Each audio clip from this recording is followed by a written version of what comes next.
Okay, good afternoon. I'd like to welcome everyone to this week's edition of Imperial as One's Belonging series, where we explore the experiences of BAME individuals and how they've generated and got their sense of belonging.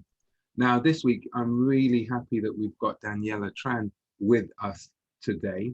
And Danielle's a Associate Dean of Academic Enhancement at the University of the Arts. And you know, we're going to have such a laugh, a really serious conversation, but it's going to be such a good time. So, Danielle, welcome to Belonging. I normally start off by asking a question a little bit about your early upbringing and how you gained your sense of belonging through your childhood. So if we could start there, and then we'll just see where it goes, okay? Oh, well, thank you very much, Dr. Wayne Mitchell. It's really such an honour to be invited to be part of this series, and I've really enjoyed watching past recordings as well. So if I can just start off with a big thank you. And yeah, I'm really looking forward to having our conversation as well. In terms of, I suppose, early childhood and sort of things that influence my belonging, two important things that come to mind are our family and education experience, I suppose. Mm-hmm. Family-wise, only child, I'm an only child, and very close to my parents, who are Chinese Cambodian, Khmer Chinese, and raised in a fairly traditional Khmer household, in the sense of, I suppose, some people might having old school values, is how some people might describe it, in terms of very family oriented, education being very important, and a very strong work ethic in terms of taking you through life, and sticking close to your parents. And I think that always had a strong influence in terms of offering me a base of belonging, a mm-hmm. hub of belonging, that go-to space, which I've been very blessed and lucky to have, because I think sometimes belonging it can be ever changing, it can be fluctuating. Mm-hmm. It's not necessarily a consistent or stable sense of belonging that we have across situations, contexts, and groups of people. So I've been very lucky to have that base of belonging with my family, there with my parents. And in terms of educational experience, we sort of touched upon it earlier this week. We were having a bit of a giggle around sort of, the different experiences that we've had, and sort of shared stories that you've heard from students that connect up with mine as well. And my secondary school experience and my college experience were very different, both incredibly valuable, and I have fond memories of both. My secondary school was known, I suppose, for things that a secondary school would not necessarily want to be known for. It wasn't particularly known for getting the best grades out of students, or sort of all of those positive things that schools tend to want to shout out about, and really positive Ofsted reviews, for example. But the college that I went to was very different. It had a very positive reputation for grades and entry into higher education. And I think both of those spaces, again, influenced my sort of awareness of different assumptions that can be made around different schooling experiences. It really informed my being mindful that students have very varying experiences and contexts in terms of their educational journey, not to make assumptions, to really look at, and this was a phrase I think you used earlier this week in relation to terminology, about the importance of nuances of differences. Yeah. And that's something that I think both of those educational contexts have really helped to inform my awareness of, that I take into work now as well. So let me just explore a little bit more about your transition through the schooling, because you mentioned the fact that you went to one school which wouldn't be classed as high flying, high achieving, etc. And then you went to another one which was kind of like the polar opposite. So you experienced the two extremes. How, because I'm kind of like exploring this whole idea about sense of belonging. How did your sense of belonging change from when you went from the first compared to when you went to the second, if that makes sense? And how has that influenced your viewpoints? Yeah, it's really interesting because I think at the secondary school that I went to, it wasn't necessarily cool, Wayne, to do well in your studies. But then I was talking to my mum the other day about sort of schooling experiences, because I mentioned, I just met Dr. Wayne Mitchell, had such an interesting conversation about schooling. And, my mum said to me that although your secondary school is very different to your college, your secondary school, I remember having conversations with you, your mum said, about the relationships you were having and how much you were learning about connections with people and sort of awareness of things outside of just school and grades. The emphasis was around community and friendship and relationships, and really developing those, and a sense of loyalty and solidarity with one another.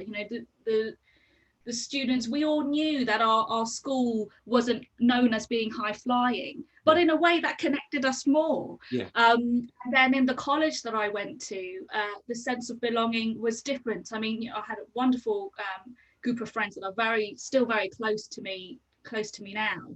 And the college, because it was more sort of had that positive reputation, I suppose, for education and going into higher education, it was much more cooler to do well at school.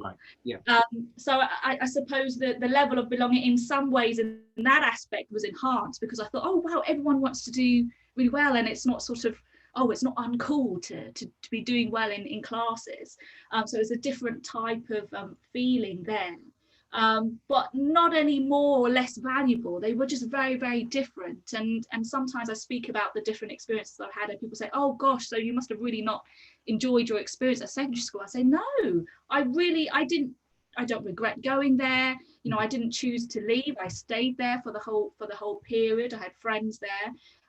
So I think it's with hindsight, looking back, they've both enhanced my sense of belonging, just in very different ways, and the learning gained from those contexts were very different. There's this, I've got a follow-up question. I'm not quite sure how to ask it, because it's kind of like, were you able to be your authentic self in your secondary school? And the reason why I asked that, because clearly you said that it wasn't cool to excel, to do well. Yeah, it wasn't cool to do well. Whereas it sounds to me that you're ambitious, etc. So how did you have to kind of like suppress that side of yourself, or how did you cope with that? If that makes sense. Yeah, I think I was lucky in the sense that because my primary school, I went into the secondary school with already a group of friends that I had from primary, so I knew people going into the school already. Then that was a big help, and it was very similar to when I started university. I went in, as you know from our chats before, I went in with a close group of friends from college, and so I think that already helped with my sense of belonging and transition. And I think the sort of the feeling of, oh, it's not very cool to do well at school, I think that can be applied to most, if not all, secondary school. It's at that age, it's always very hard to say doing well is a cool thing. I didn't suppress it because it was just very important to me, and the way, my home, my base of belonging, as I refer to, my parents really made sure that I really concentrated on doing well in a strong work ethic. And so I wasn't, that typical, that phrase they say, top set. Well, that's what the phrase was used when I was at school. It might be changed now, but I was sort of, that the top set across the subjects. And so in many ways, some people might have thought, oh, Danielle, she's in top set and wants to do well, a bit geeky, that sort of thing. But because I had this group of friends that I knew from primary school into secondary, and I think because of I was quite open about the fact that I wanted to do well, and the friends that I had were very supportive. I never felt as though I had to push that down. It might be different for other people, but looking back, I think that's why I look back at the school fondly, because I do feel as though I was able to still strike that balance between doing well and still having a close group of supportive supportive friends at that time in that situation. No, that's really interesting, because it gives me the kind of like the idea that your family was very important. The ethic, the work ethic, and the ambition that they had instilled into you was kind of like all encompassing, yeah. And then the fact that you then had surrounded yourself with a group of friends who were very similar minded, kind of like all focused, it then meant that you didn't necessarily need to have the approval of anyone else. Would I be right in saying that your approval or your acceptance came from your group of friends as opposed to the wider school environment? Would I be kind of like on the mark with that? Yeah, and I think that even my personal feeling was that even with the fellow teenagers at the time that I weren't necessarily close to, but we all knew each other, you know, sort of at secondary school, everyone sort of knows everyone, even if you have your local friendship groups. Yeah. I never got the feeling that people thought, oh, Danielle, you know, you're sort of you know, being that stereotype person that is concentrating only on grades, etc., within a school environment that isn't known for these particular things at that point in time. It could be very different now, but in that point in time that I was at, I never got that feeling of this sort of tension between that. And I think sometimes people did say, oh, Danielle, you're so sweet. So it was that sort of personality aspect that people thought, you know, don't give her trouble for wanting to do well at school. Bless her, she's so sweet, you know. So I think that maybe that was a part of it as well. I don't know, that people didn't, I didn't get a rough time from it. People thought I was sweet enough to be left alone. That's all right. That's good as well. You know, no, that's very interesting. You also mentioned that the fact that when you went to university, that you had a close group of friends which had transitioned with you, right, from not secondary, but from your college to university, and they were you all on the similar kind of courses, or did you all just end up at the same university? How did that work out? Did you plan it that way? It's funny, there was no plan. There wasn't a plan, and I don't think I knew that we were all applying to, because you at that point in time, I don't know what it's like now, but at that point you list a few choices. Yeah. And you sometimes have those conversations, and you sometimes not. There's nerves involved. Where are we going to end up going? You don't want to think too far ahead because we had a close friendship group, etc. But then we did end up all going to the same university across different courses. So we weren't doing, or different programs, shall I say, across different programs. But we were very close friends at college. We became, I remember saying this to you earlier this week, Wayne, as we became like a family, like a second family. And that many times they felt like my first family because I'd never been away from home before. So that was wonderful. And they are still very close to me now. I mean, you know, one of the friends that I lived with in the second year is now still one of my best friends, is a godparent to my son. The other is godfather to my son. So it's, yeah, we've stayed very, very close. And it's been really important, I think, to look after those friendships. And that gave me a big, strong sense of belonging whilst I was at university, that network of support, that feeling of familiarity and a feeling of home. I think that's what it was. It was a home away from home. And that group of friends gave me a feeling of home when I wasn't in my actual home with family. Yeah. I'm going to just change the slant slightly, because at the start of the conversation, we had said about how your parents were kind of like the main influences. And now you've gone to university and it's kind of like your friends have become the main. What was the reaction from home? Were you the first person in your family to go to university? My parents didn't go to university, so right. My parents didn't go to university. I did, but I did have cousins, right, had gone to university before me, so older cousins that I had to. But in terms of the reaction, I remember we had a bit of a laugh about this earlier on in the week, because my home and my university were less than an hour away, Wayne. It was not far at all. I was not moving across the country. I was not moving abroad, as many students do, and it's an adventure and it's exciting. I was moving less than an hour from home. And I promise you, there were nerves, there was fear. My parents, my family were very protective. I started learning Kung Fu because of the family sense that you've got to really look after yourself. I mean, in a way, I'm glad I'm now pretty good at the old Kung Fu. But it was a big deal at the time, and sometimes I tell that story, it can seem silly how you were so close to home, but it was very new to my family and I. It was a new dynamic that hadn't happened before, and at that time they would very much have preferred me to live at home. But it seemed like the right decision for me personally at the time, and I was supported to go. And made regular journeys back home, visiting, etc. But it was, for me, sort of a bigger transition. Personally, it felt bigger than it would on paper, in terms of just going for a 45-minute drive away and staying somewhere else and living at the university. For me, it was a big next step. Right.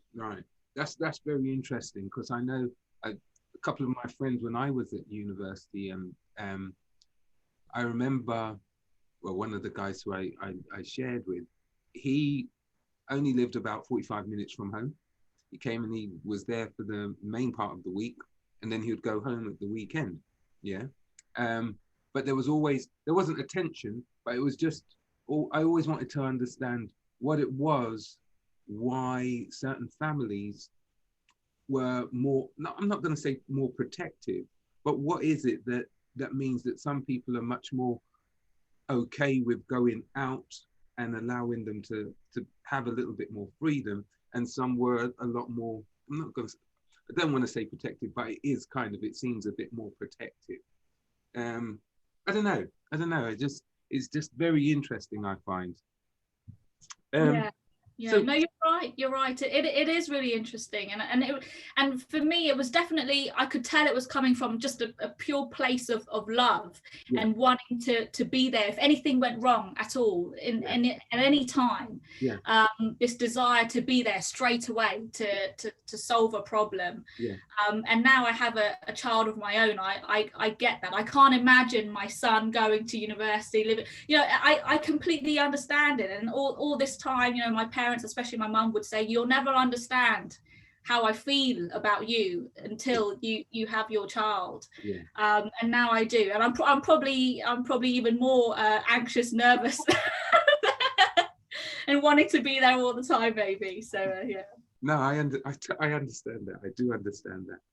So tell us a bit about the role which you do now in the university setting, because you're based at the University of Arts in London. So what is your role, and how has the influences which you've had in the past influenced how you develop the role that you're in now?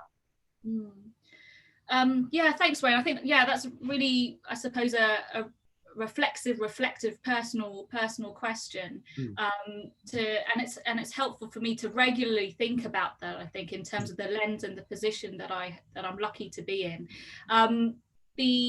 The Associate Dean role, which you mentioned at the start, I joined University of Arts London March last year, so I'm nearing my 1-year anniversary, and I joined as the Associate Dean, and I was very lucky to then be able to take on the Interim Dean role, sort of a couple of months afterwards. So I'm now until October anyway, Interim Dean for Learning, Teaching and Enhancement, having oversight over the Teaching, Learning, Employability Exchange.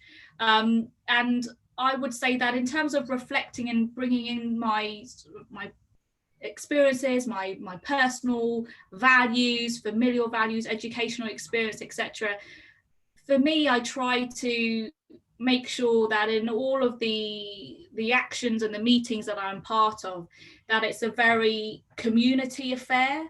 It's not a hierarchical affair. I think sometimes hierarchy can be helpful if it moves things forward in an efficient way.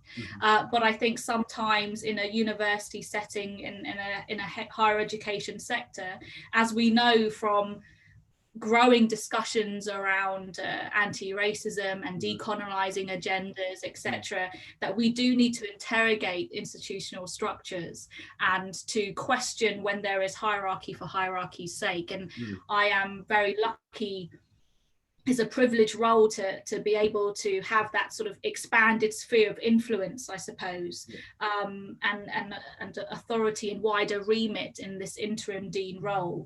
And what I try to do is make sure that it's not just speaking as an interim dean, but actually I'm communicating as one of 4 heads of exchange. So you're communicating as a sort of a leadership team. It's very much a coming together of opinions and perspectives, and making sure that actions and discussions and sort of any dialogue that takes place amongst staff and students sort of centers around that, trying to get a wider variety, diverse range of voices and positions and perspectives and contexts and situations coming into the fold, and doing my best to make sure that that is at the heart and core of things that we're doing in terms of moving forward. So to keep that inclusivity lens, but heighten it as much as we can, and really be placing decolonizing in terms of decolonizing all aspects, not just curriculum, pedagogy, but spaces and university structures and policies, keeping that at the forefront as much as we can. That's fantastic. I'm just thinking about like last summer, right? With all of the things. So you're approaching your 1-year anniversary, right? So when you started, it would have been effectively the start of the pandemic, as it were, or the start of the pandemic lockdowns and everything like that. Reflecting on that time, what kind of challenges have you faced in terms of fitting in isn't probably the right word, but in terms of gaining your sense of belonging within a university space? How many times have you been to the university? Twice, right? Twice in a year. The first one was on my first day. So I met my then manager,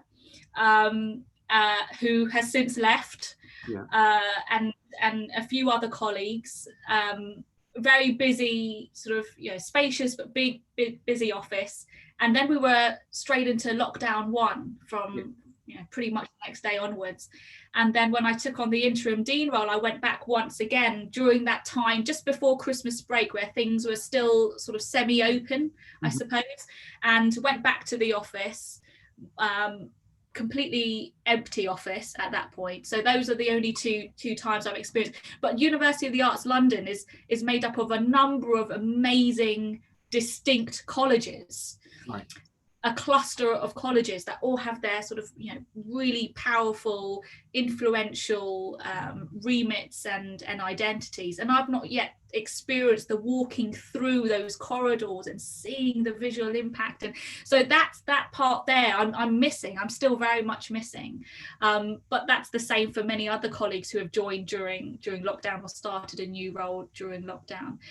Your point about sort of the sense of belonging and fitting in, as you phrase it, I completely understand in terms of how would that work. The question around that I had as well, and I experienced, and as I talk to new colleagues joining, it's the same. Sort of that checking in is so important. How are you doing? Because everything's new, you're meeting so many new people, but actually location wise everything is the same.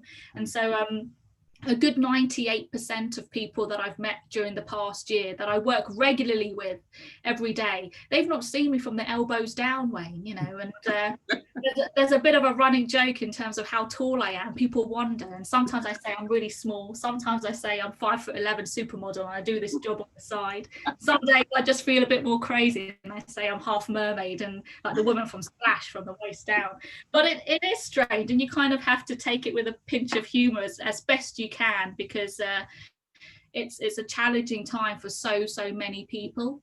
And I've been very, very lucky in the sense that I've still been able to have stable employment. I've been able to work from home.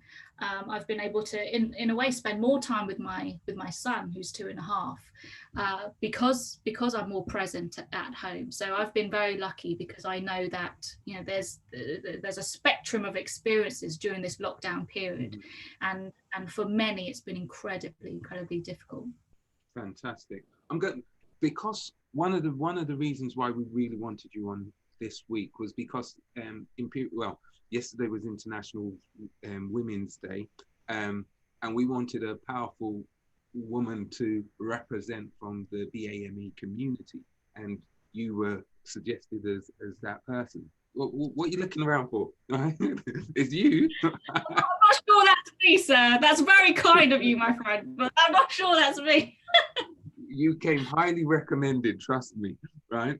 That's very kind. I saw the comments in chat. They're very kind. They're very kind. It's nice to have friendly faces in the audience. Definitely highly recommended. So I'm going to just switch the lens slightly and say, what challenges have you had to overcome, which you would put down to because of your gender and because of your ethnicity? Because those things will influence your sense of belonging, identity. Have you had any? And if so, what were they? How did you overcome them? Yes, I think that it's the recurring issue of assumptions. I think that many colleagues will be able to relate to the assumption that, you know, I've been looking back sort of broadly over sort of my working years up until now, and I know that these stories, because I've shared them with friends and colleagues and family, and they're often mirrored, you know, slightly different but pretty much the same sort of story being told at times. Is this going into a room and you know, for me, many times I've been mistaken for a student, or an international student. I'm there to teach the class, but that can't be. You don't look like, you know, the teacher, surely not. And sometimes the assumption of you know, are you, or the feeling, it's not necessarily explicitly said, but the feeling of, is there a question over how well qualified I am, or how much experience do I have, to be sitting at that table, and that feeling can come and go. And again, it's going back to that earlier point in terms of belonging not being consistent or stable and fluctuating, depending on the discussion being had, depending on sort of the makeup of the room, the context that we're in. You know, so many different factors can affect that sort of shift in feelings of belonging.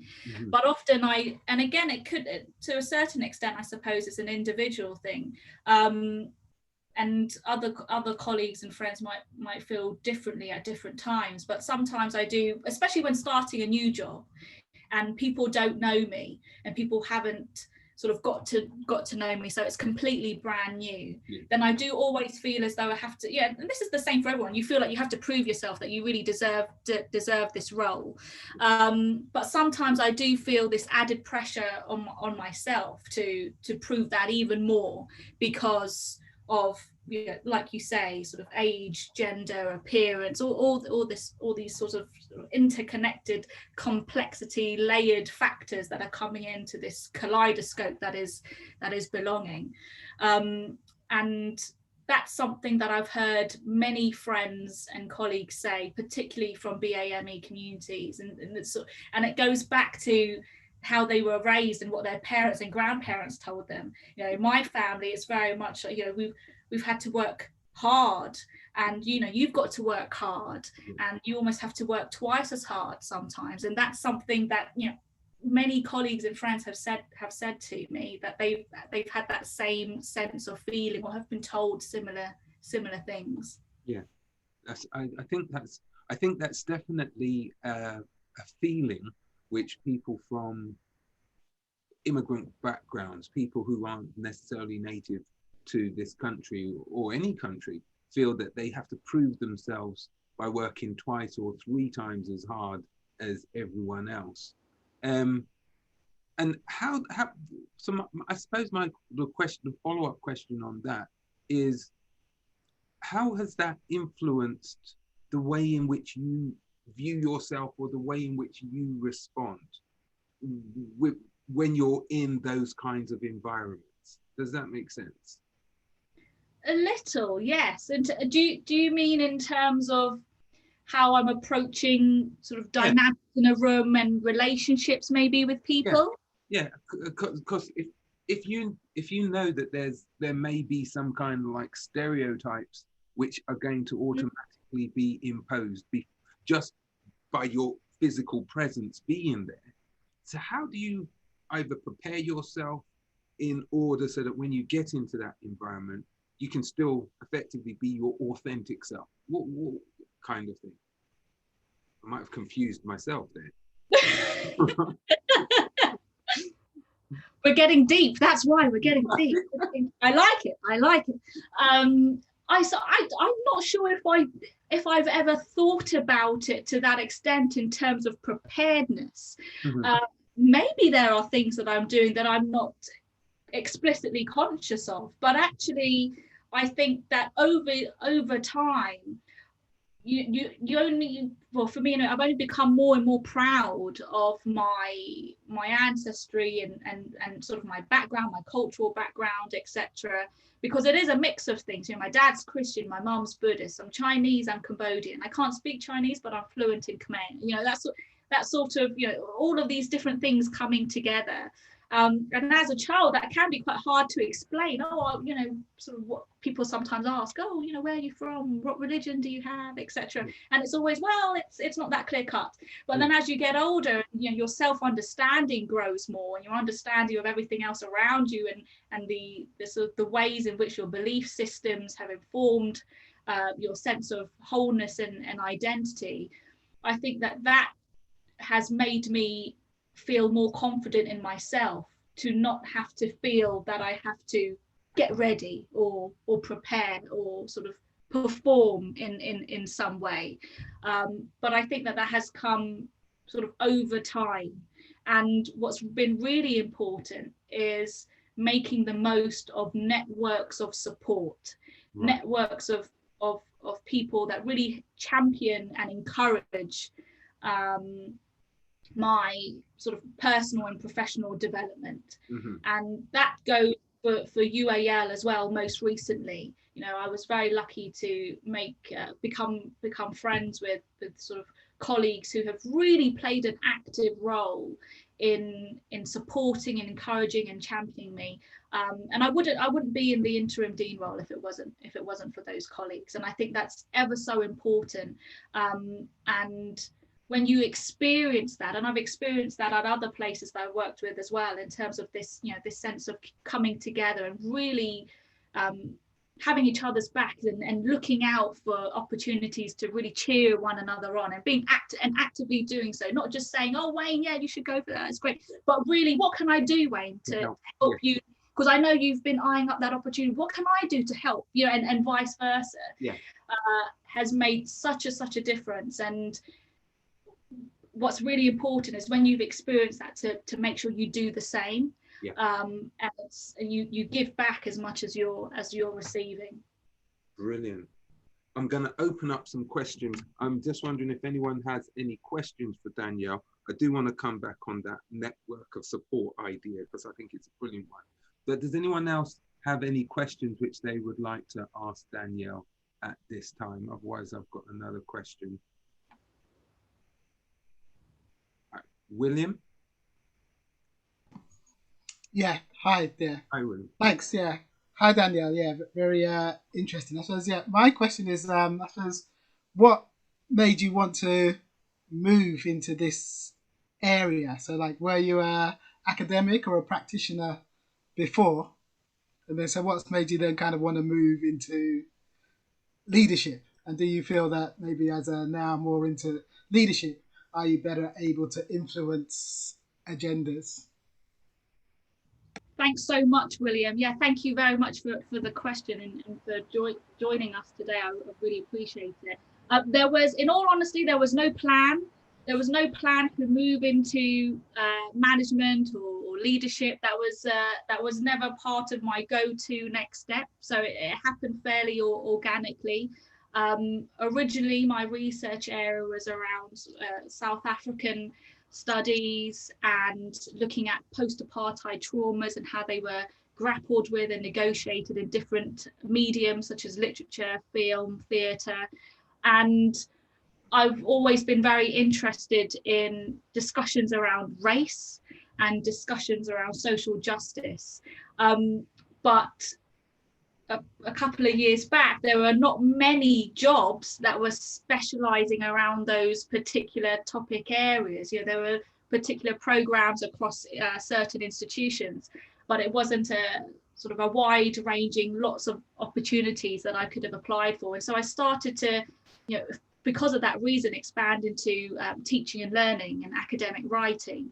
And I've met some colleagues that I know are here today in those areas as well. And what was fantastic is the UAL role, I was able to really bring together sort of that personal research interest with the job that I'm doing. And it's interesting, William, that you say in terms of influencing agendas. I think that's really what I want to make the most of during my interim role is what can I do day to day, every day, making the most of my time and the sort of the remits that I have and the spaces that I now have access to influence those agendas and really feeding in and being informed by staff and students everywhere, and not just influencing an agenda based on my own personal viewpoint now that I'm in a certain position.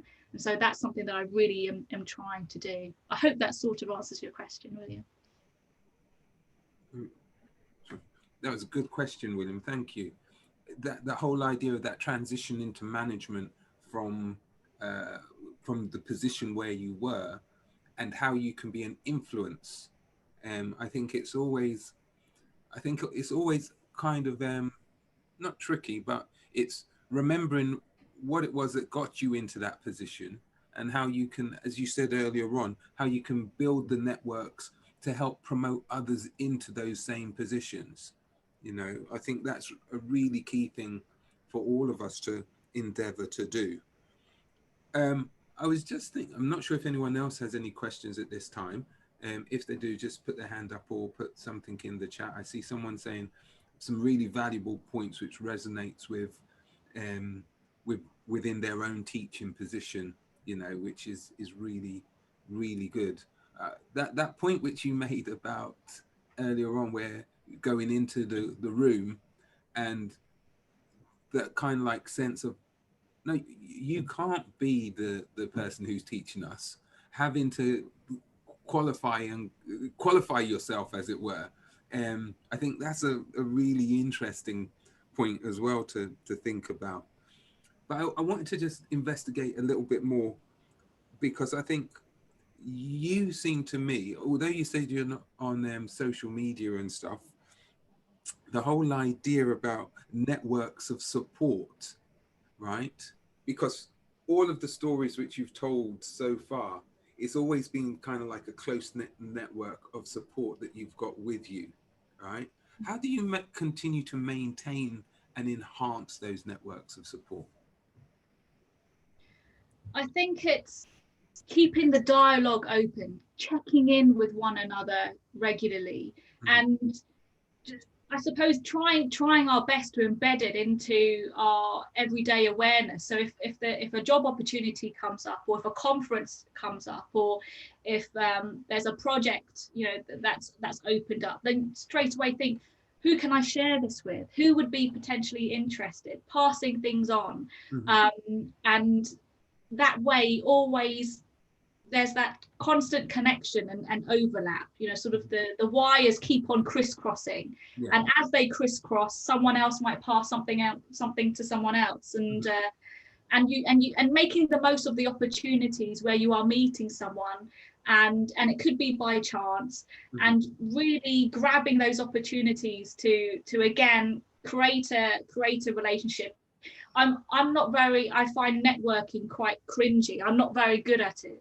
And you know, when someone say, oh, go into the room, work the room, I don't know what that means. Work the room is just something that goes over my head. I like, all of a sudden it makes me think, do I need to put on a tuxedo? Like, do I need a hat? Like, you know, work the room, I don't know what that means.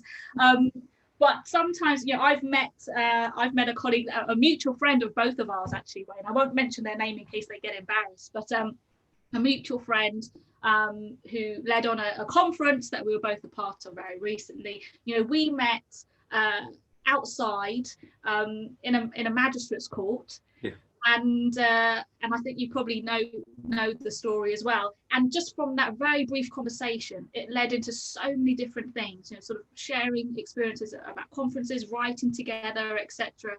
So, and continuing to keep that dialogue open and champion and support one another, and sharing news and sharing updates of what we're doing, and knowing that it doesn't seem like we're showing off, we're sharing in order to celebrate one another and to celebrate each other. And I think that tone is really important. And just in case it's amusing to know, Wayne, when you were saying it was interesting when students think that, you know, you can't be a teacher, you must be a student. One of the first times that happened, I thought very quickly, you know, what do I do? Do I correct them? What do I say? And in most cases in life, I tend to take the humorous route. And so I said, oh yeah, I don't know who the teacher is, but I've heard she's an absolute nightmare. And the students are, oh gosh, and they also know. I said, oh yeah, I know. Honestly, really, I've heard really horrendous things. And then I walked in last, and obviously started teaching, and everyone had a smile on their face. So sometimes you just gotta have a giggle along the way. It sounds like you've been to one of my classes, because I would do something exactly the same. Although they don't think I'm a student anymore. That's the downside of it, but that's fine, you know. Mabel has said interesting point about support at university. Mabel, did you want to elaborate on that? I've put you on the spot. Yeah, thank you so much for such a wonderful talk. Thank you. No, I picked something you said about having had a support system at university. Really kind of reminded me of a piece of work so a couple of years I was asked to do a piece of research which was looking at why BME students who come in with very good grades and are predicted to get firsts somehow didn't always achieve this. And I was asked to analyze data. And there were so many hypotheses why this happened. But the one thing that no one ever put on the table, myself included, was this support, because often these students would find themselves in an environment that they were not used to, so they never managed to get that support. But it's interesting because at the time the funding ran out and we never pushed that work forward. But when you said support, I thought, of course, if you've come in with really, really good grades, if you don't, I mean, it's not the only point, but I can see why that would be really, really interesting. So I guess my question to you is, in your work, is that something that you're sort of looking at, any kind of extra support that BME students could get to really help them achieve their potential? Because it's a shame if people really do come in with extremely fantastic grades and then they don't really meet their potential in comparison to their white counterparts. Yeah, thank you so much. Thank you so much for that question. That's really, really, really valuable and interesting to hear about the work that you were part of as well previously. That's really interesting. It is something that we're trying to sort of constantly enhance and develop and try to find new ways of informing our work as well. So in the teaching and learning exchange in which I'm based, Some teams, such as the Careers and Employability team, are more student facing, and other teams, such as the Academic Enhancement team, the sort of AEM and attainment team, and digital education academic practice, they're more staff facing. But nevertheless, the work that the Academic Enhancement team are doing with course teams, they're currently now delivering and working with particular course teams to work on strands. There's 3 strands of support for course teams. There's the decolonizing pedagogy and curriculum strand, fostering belonging and compassionate pedagogy, and also enhancing equity for assessment. And across those strands, working with course teams to really encourage greater dialogue and conversation with students. And it's very much sort of getting course teams and encourage course teams to work together to reflect and be reflexive in terms of where they're at as a course team, looking at data, looking at qualitative feedback from students, and what we can do to enhance networks of support and belonging. And more recently, what the team have been trying to do also is work with Students' Union to develop resources that are more student facing. So again, always trying to pick up on these potential opportunities to do just that little bit something different, or that little bit, even if it's a trial run, to work together and collaborate, but in a way that, with lockdown and everything that's going on, collaboration can sometimes create so much more work and be sort of overwhelming and creating a burden on colleagues and students. So sort of finding ways to efficiently collaborate to get better understanding of student experiences that can help to inform the sort of staff development offer for colleagues as well. I hope that sort of answers your question. Thank you. Thank you. Thank you very much, Mabel, excuse me, for that question and for that thorough answer about the kind of the thought processes and the implementation which needs to go in to really create a supportive environment for the students and the staff within because we're a community. And I think we need to be able to, even though we've got different roles within the community, we have to be able to support each other through the experiences which we have. Danielle, I'm just wary of the time, and so I'm going to ask one final question. All right, and that question is, what advice would you have given your 16-year-old self about your sense of belonging, or how they would gain their sense of belonging? Oh, that takes me back. I love being 16. 16 was one of my favorite years, Wayne. I probably would say advice in terms of belonging. Be as confident as you can possibly be, and don't doubt yourself so much. I'm a bit of a warrior, Wayne. I tend to, I'm a thinker and I can overthink things. And I think sometimes what's helpful, especially when you're 16, is to not over worry and to not overthink, and to really enjoy the confidence that you should have when you're 16, when you've got so much ahead of you, so much opportunity. I was quite a planner and thinking, what kind of pathway should I go on?